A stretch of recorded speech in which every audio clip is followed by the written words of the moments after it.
নমস্কার দেশ বিদেশের জনগণ, চলে আসলাম আজকে রায়গঞ্জ পাবলিক বাস স্ট্যান্ডের অপোজিটে যে রয়েছে গোপালের ভাতের হোটেল। এই যে দেখো, এই যে ভাতের হোটেলটা, এই হোটেলটাতে সকাল সকাল চলে আসলাম দেখানোর জন্য যে কতটা তাজা ফ্রেশ খাবার পাওয়া যায়। প্রথমেই দেখালাম যে পাঁপড় এখনও কাঁচাই আছে, ভাজা হয়নি। আর জল দেখো দেওয়া হয় একদম ভালো জল, বিশুদ্ধ জল। দেখতেই পাচ্ছ বিসলেরির জলটাও দেওয়া হয়, কোনো ট্যাপের জল বা কলের জলও দেওয়া হয় না।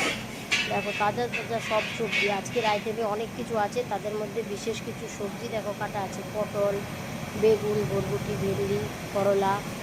আর এদিকে পুরোটাই দেখাই, দেখো চালটাও একদম সরু, জিরা কাঠি, সরু চালের ভাত দেওয়া হয়, জিরা কাঠি। তারপরে এদিকে দেখো রান্না শুরু হয়ে গেছে, আলু ভাজা, ওই যে ওদিকে ডাল। আর এখানে তোমাদের পুরো হোটেলটাই ঘুরে দেখাই। দেখো কোনো বাসনে কোনো খাবার নেই, দেখো সব ফাঁকা বাসন, মানে রান্না হবে আর রাখা হবে। তাহলে বুঝতেই পারছো যে কতটা তাজা ফ্রেশ দেওয়া হয়। ওই ডিম এখনও দেখো সেদ্ধ হয়নি, সেদ্ধ হবে। হ্যাঁ, পুরোটাই দেখাচ্ছি। আমাদের রান্নার ঠাকুর অলরেডি চলে আসছে। এই যে এখানে দেখো সবজি টবজি কাটা আছে, বাসন সব ফাঁকা। এদিকে নিরামিষ সবজি, হোটেল সবই খুলেছে। আর আমি এখন চলে আসলাম তোমাদের পুরোটা লাইভ দেখানোর জন্য।